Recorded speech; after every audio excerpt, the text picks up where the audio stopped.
Amici di Fusione Tech, bentornati sul canale. Oggi unboxing delle AirPods Max. Non sono ancora il nuovo modello, ma tenete presente che il nuovo modello è identico a questo, tranne per la porta USB-C.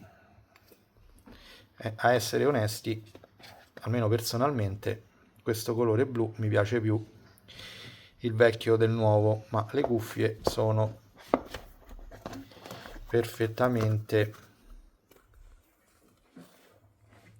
uguali. Eccole qua, AirPods Max.